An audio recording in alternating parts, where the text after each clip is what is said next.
मित्रों नमः शिवाय। मित्रों, प्रेम विवाह लव मैरिज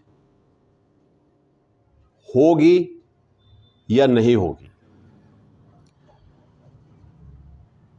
आपसे मैं ये कहना चाहूँगा, विवाह तो सभी लोग करते हैं,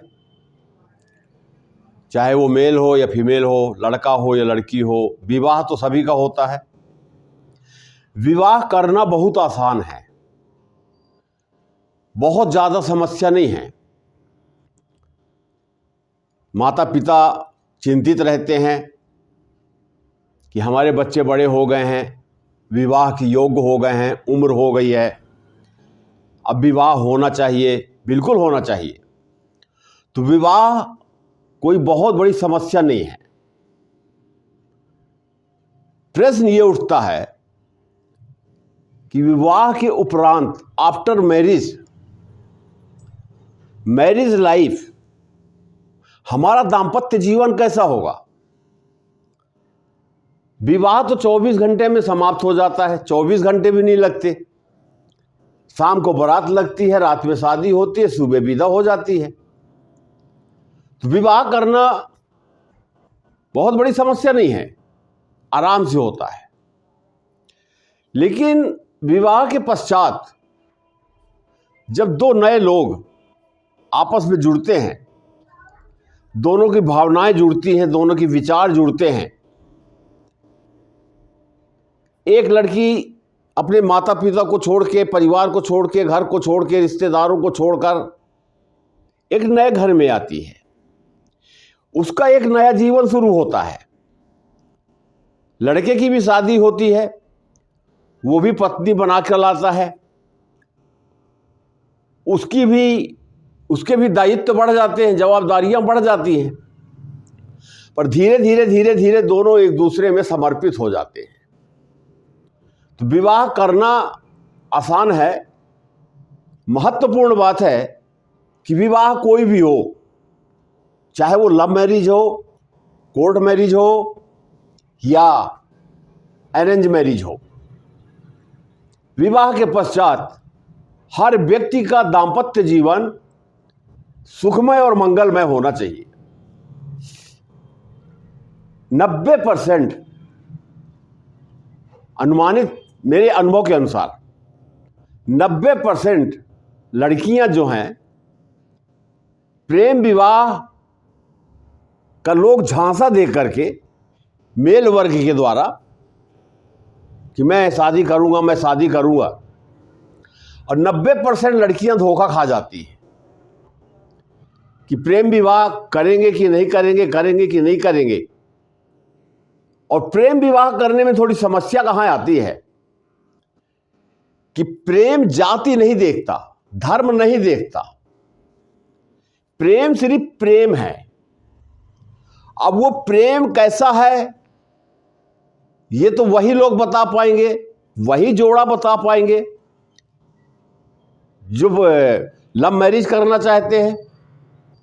कि प्रेम कहीं ऐसा तो नहीं कि एक तरफा हो, प्रेम ऐसा तो नहीं कि किसी के सुंदरता के प्रति हो, प्रेम ऐसा तो नहीं किसी के धन के प्रति हो। कारण कुछ भी हो सकता है। और ऐसे प्रेम विवाह जब होते हैं तो पारंपरिक जो हमारे संस्कार, हमारी संस्कृति, हर जाति हर धर्म की संस्कृति अलग है विवाह करने की। अपने अपने धर्मानुसार, समाज के अनुसार जो विवाह होते हैं वो अलग है। और इसी बात को लेकर के जब दो लोग अन्य धर्म, अन्य जातियों से होते हैं, एक धर्म से भी हो सकते हैं या किसी भी धर्म से हो सकते हैं, तो जब प्रेम एक दूसरे के प्रति बनता है तो वहाँ यही बात आती है, आकर्षण, खिंचाव, सुंदरता, धन। तो कुछ लड़कियां भी इस टाइप की होती हैं कि वो धन को देख करके विवाह करती हैं, सुंदरता को देख करके विवाह करती हैं। यही बात लड़कों के ऊपर भी आती है। पर शायद इस विवाह को उनके पेरेंट्स, उनके घर वाले, उनके माता पिता, गार्जियंस जो भी हैं, वो स्वीकार नहीं करते हैं कि वो दूसरे धर्म का है, हम दूसरे धर्म के हैं, वो दूसरी जाति का, हम दूसरी जाति के हैं। तो यहां पर प्रेम विवाह में बाधाएं उत्पन्न हो जाती हैं। किंतु जिनकी जन्म कुंडली में प्रेम विवाह है, लव मैरिज का योग बना हुआ है, तो वो हो करके रहेगा। और आफ्टर लव मैरिज बहुत से उदाहरण हैं मेरे पास कि लव मैरिज के पश्चात कुछ दिन तो ठीक रहा, लेकिन तो 4 साल, 5 साल, 10 साल के बाद स्थितियां बिगड़ जाती हैं, खींचतान चालू हो जाती है और कोर्ट कचहरी तक बातें चली जाती हैं। यही होता है दाम्पत्य जीवन में दुख का कारण जो है वो एक दुर्योग बन जाता है। जो लोग भी प्रेम विवाह करना चाहते हैं, लव मैरिज करना चाहते हैं, उन्हें एक बार किसी अनुभवी ज्योतिषी से संपर्क करके अपनी अपनी कुंडली को अवश्य दिखाना चाहिए और दोनों को अलग अलग दिखाना चाहिए, दोनों कुंडली को दिखाना चाहिए। क्योंकि एक कुंडली में यदि प्रेम विवाह योग बना हुआ है और दूसरी में नहीं बन रहा है, तो शादी तो विवाह जो है वो 2 लोगों की होनी है, एक मेल और एक फीमेल। विवाह तो 2 को मिला करके होना है। अब मान लीजिए कि मेल की कुंडली में प्रेम विवाह योग है और फीमेल की कुंडली में प्रेम विवाह योग नहीं है, या इनकी कुंडली में है, इनकी कुंडली में नहीं है, तो ऐसी स्थिति में भी ब्रेकअप के चांस ज्यादा रहते हैं, संबंध खराब होने के चांस ज्यादा रहते हैं। क्योंकि शादी जो है बच्चों का खेल नहीं है। विवाह एक बार होता है जीवन पर्यंत, और जब पूरा जीवन समर्पित होता है व्यक्ति का, पति का जीवन पत्नी के लिए, पत्नी का जीवन पति के लिए, और दोनों का जीवन परिवार के लिए, समर्पण की जब भावना आती है, तब दाम्पत्य सुख का निखार होता है, जीवन में आनंद आता है। लव मैरिज अनुचित बात नहीं है, कोई नई बात नहीं है, होता है, होता आया है, होता रहेगा। अपनी परंपराओं से हट करके भी लोग शादी करते हैं। अब जन्म कुंडली में कैसे कैसे योग बनते हैं, ये मैं थोड़ा आपको बताने का प्रयास करूंगा। प्रेम और विवाह, प्रेम एक बात है और विवाह दूसरी बात है। प्रेम जो है हम अपने माता पिता से भी करते हैं, बच्चों से भी करते हैं, पत्नी से भी करते हैं, भाई बहनों से करते हैं, परिवार से करते हैं, धर्म से करते हैं, अपने आप से करते हैं, हर चीज़ से प्रेम करते हैं। पर प्रेम के आगे जो जोड़ दिया जाए, जैसे धन अगर जोड़ दें तो लोग कहते हैं ये व्यक्ति धन का प्रेमी है, परिवार जोड़ दे तो बोलते हैं परिवार का प्रेमी है। इस प्रकार से अगर किसी लड़की का नाम जोड़ दें तो ये हो गया प्रेमी और प्रेमिका का जोड़ा, और यहीं से शुरू होती है कहानी प्रेम विवाह की। तो प्रेम विवाह कब करना चाहिए या नहीं करना चाहिए, आप स्वयं निर्णय लेंगे, और लेना ही पड़ेगा और लेना भी चाहिए कि हम जो विवाह कर रहे हैं तो आने वाला जो समय है, हमारा जो जीवन है आगे का, वो कैसा होगा, अच्छा होगा या खराब होगा। तो कौन ऐसा व्यक्ति होगा जो चाहेगा कि आफ्टर मैरिज प्रॉब्लम्स खड़ी हों, समस्याएं आएं? शायद ऐसा कोई भी नहीं होगा। इन्हीं सब बातों को लेकर के मैं आपसे बातें करूंगा। आप सभी मित्रों का, सभी दर्शकों का अभिनंदन, नमस्कार। आइए चलते हैं विषय पर। प्रेम। प्रेम जो जन्म कुंडली में हम देखते हैं, तो जन्म कुंडली का जो पंचम भाव होता है, ये प्रेम का भाव होता है, लव का भाव होता है। यहां मैं मीन लगने की कुंडली लिया हूं, ये उदाहरण के लिए है। यहां पर कोई ग्रह देखिए नहीं बैठे हुए हैं। मीन लगने की कुंडली आपको समझाने के लिए मैं लिया हूं, और जो समझाने का जो तरीका होगा मेरा, वो किसी भी कुंडली पर लागू होगा। 12 की 12 लग्न होते हैं, 12 लग्नों में वही बात लागू होगी। बस उसको जांचना है, पढ़ना है, समझना है। तो यहां पर मैं मीन लग्न की कुंडली लेकर के आपसे बातें कर रहा हूं। तो यहां पंचम भाव जो होता है, ये प्रेम का होता है, प्रेम संबंध का होता है। और भी बहुत से विषय हैं, मैं कई वीडियो में बताया हूं, लेकिन आज का मेरा विषय जो है वो लव मैरिज का है, प्रेम विवाह का है। तो मैं इसी पर बात करूंगा, जिससे वीडियो ज़्यादा लंबा ना हो। और वीडियो को पूरा देखिएगा, आगे पीछे नहीं कीजिएगा, अन्यथा कुछ समझ में नहीं आएगा। यहां पर 4 लिखा हुआ है। 4 का मतलब कर्क राशि, पंचम भाव में कर्क राशि। यहां 6 लिखा हुआ है, ये सप्तम भाव है। सप्तम भाव में कन्या राशि। अब पंचम भाव और सप्तम भाव का संबंध कैसे बनता है? जब प्रेम का भाव है और ये विवाह का भाव है, तो ये हो गया प्रेम, विवाह, लव मैरिज। अब ये पंचम भाव का स्वामी जो चंद्रमा है, वो सप्तम भाव में बैठ जाए, पहला पॉइंट।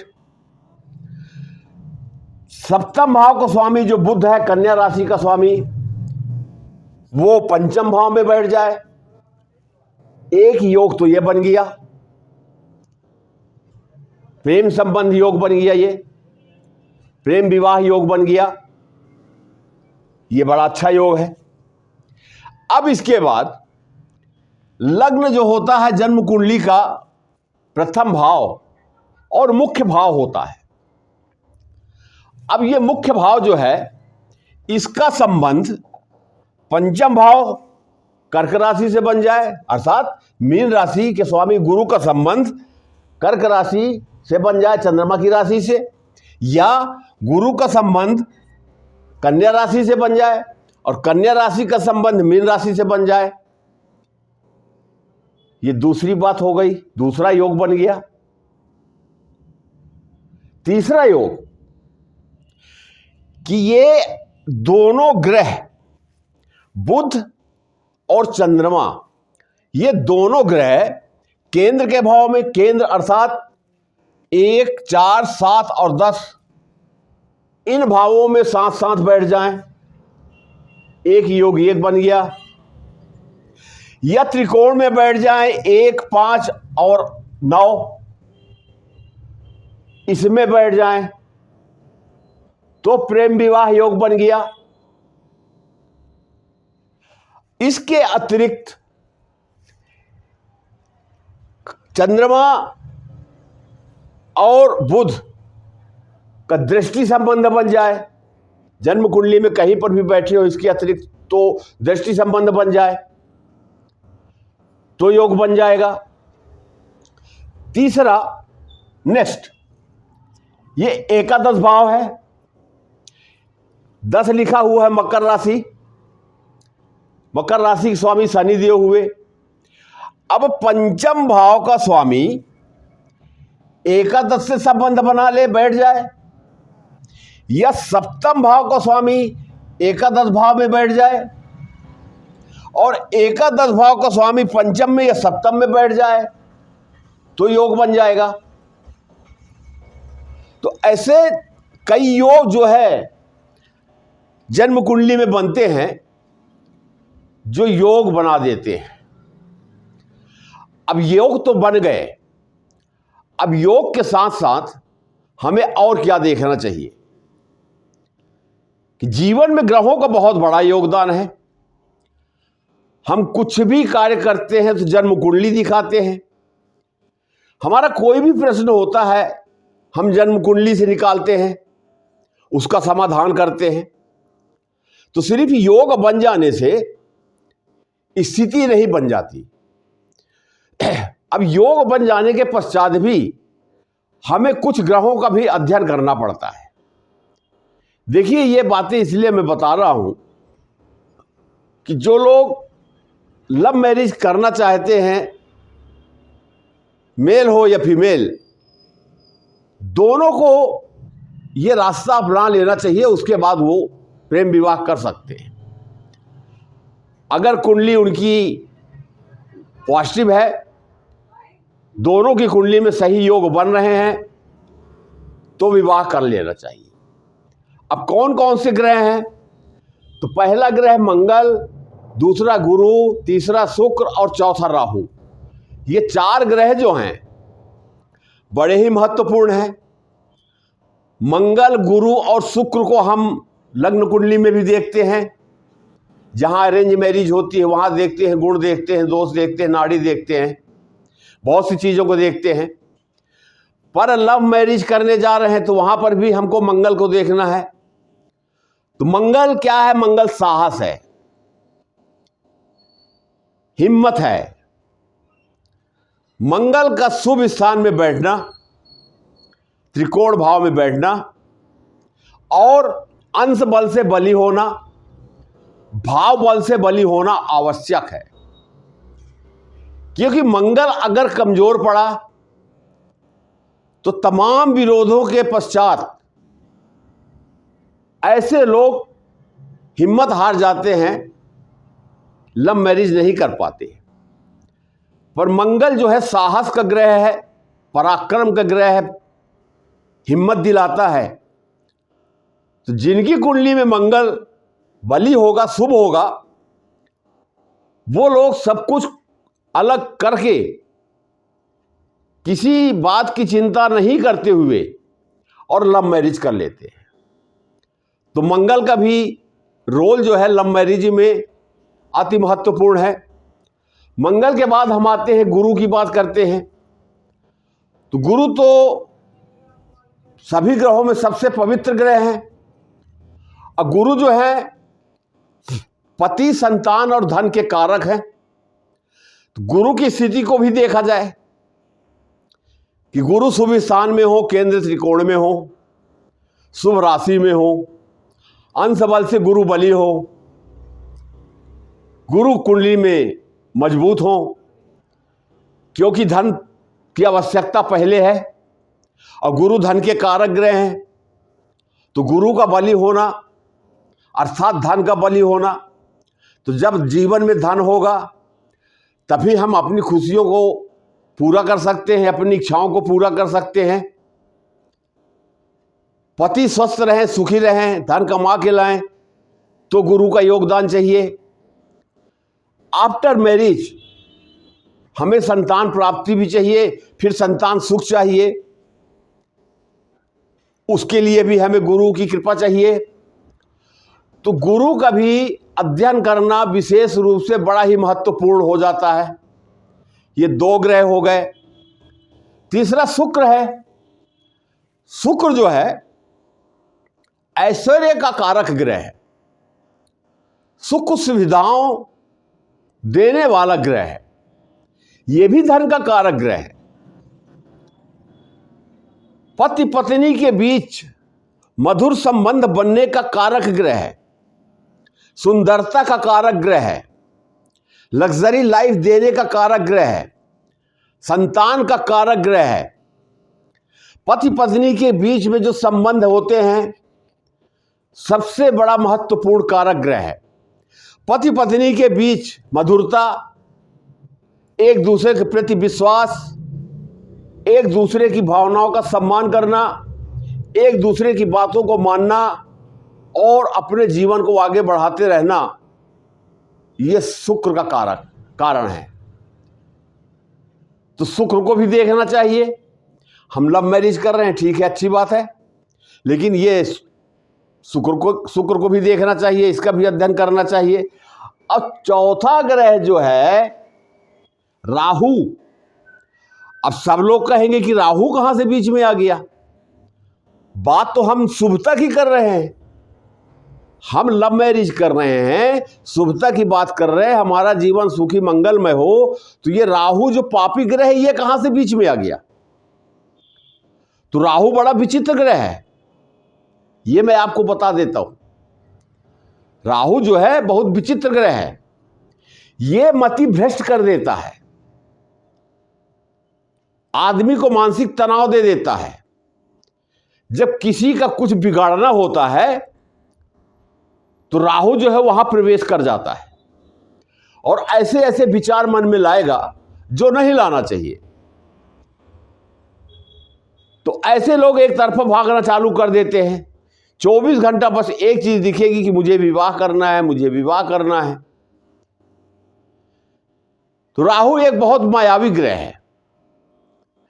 अब राहु मायावी ग्रह होने के साथ साथ अगर ये पंचम भाव में बैठ जाए, संबंध बना ले, राशि कोई भी हो, कुंडली कोई भी हो, अगर पंचम भाव में राहु बैठ गया या सप्तम भाव में राहु बैठ गया तो ये भी प्रेम विवाह योग बना देता है। लेकिन मेरे बच्चों, मैं आपसे इतना जरूर कहूंगा, फिर वही बात कहूंगा कि विवाह आवश्यक है, विवाह करना है, लेकिन किसी अच्छे ज्योतिषी से दोनों की कुंडली दिखवा करके, मिलान करवा करके और दोनों तरीके से मिलान करवाएं। अरेंज मैरिज के तरीके से भी और लव मैरिज के तरीके से भी। और ग्रहों की शुभता अशुभता का भी ध्यान रखें। और थोड़ी कुछ अगर कहीं ऊपर नीचे हो रहा है तो उसमें कंप्रोमाइज किया जा सकता है। किसी मंत्र का जाप, रत्न धारण करके, रुद्राक्ष धारण करके, मंत्र अनुष्ठान करा के, पूजा पाठ करके, दान पुण्य करके उसे बैलेंस किया जा सकता है। लेकिन वन साइडेड होकर लड़का या लड़की एक दूसरे के प्रति आकर्षित होकर विवाह करना शायद उचित नहीं होता। लड़का लड़की के बैकग्राउंड को देखे, परिवार को देखे, और लड़की लड़के के बैकग्राउंड को, परिवार को देखे, और एक दूसरे के नेचर को पहले अच्छे से पहचाने जाने। इन सब चीजों का अध्ययन करने के पश्चात आप विवाह करें। राहु जो है एक विचित्र ग्रह है, मैं पहले भी कहा है आपसे। राहु ऐसा विवाह करवाता है परंपराओं से हटके। वो किस धर्म के हैं, किस जाति के हैं, भाई हर समाज में, हर जाति में विवाह के जो तरीके हैं, जो विवाह संपन्न किया जाता है, वो अलग अलग है। उनसे हट करके और राहु विवाह करवाता है। ये बड़ी विचित्र बात है राहु के लिए। इन सब बातों का ध्यान आपको रखना चाहिए। इसके पश्चात ही, क्योंकि जीवन आपका बहुत बहुमूल्य है, बहुत कीमती है। जीवन में हम मेहनत करते हैं, परिश्रम करते हैं, विवाह करते हैं, तो विवाह कोई बच्चों का खेल नहीं है। विवाह के बाद दाम्पत्य जीवन सुखमय मंगलमय हो, धन की प्राप्ति हो, संतान की प्राप्ति हो, सुख की प्राप्ति हो, परिवार की प्राप्ति हो, ऐसा विचार बना करके हमें निर्णय लेना चाहिए। किसी दिखावे में आकर के, प्रलोभन में आकर के हमें विवाह नहीं करना चाहिए। मित्रों, ये छोटी सी जानकारी थी, लेकिन बहुत ही महत्वपूर्ण जानकारी। हमेशा लोग प्रश्न करते हैं कि मेरा प्रेम विवाह होगा या अरेंज मैरिज होगी। ऐसे भी प्रश्न आते हैं कि जिससे हम शादी करना चाहते हैं वो धोखा तो नहीं देगा। बहुत से प्रश्न हैं। वही मैं शुरू में बोला हूं कि 90% फीमेल्स जो हैं वो धोखा खा जाती हैं और मेल्स उसका लाभ उठा करके और किनारे हो जाते हैं। इन सब बातों का विशेष ध्यान रखें। अगर ये जानकारी आपको अच्छी लगी हो तो इसे लाइक करें, शेयर करें, औरों तक पहुंचाएं। ये दायित्व तो आपका बनता है।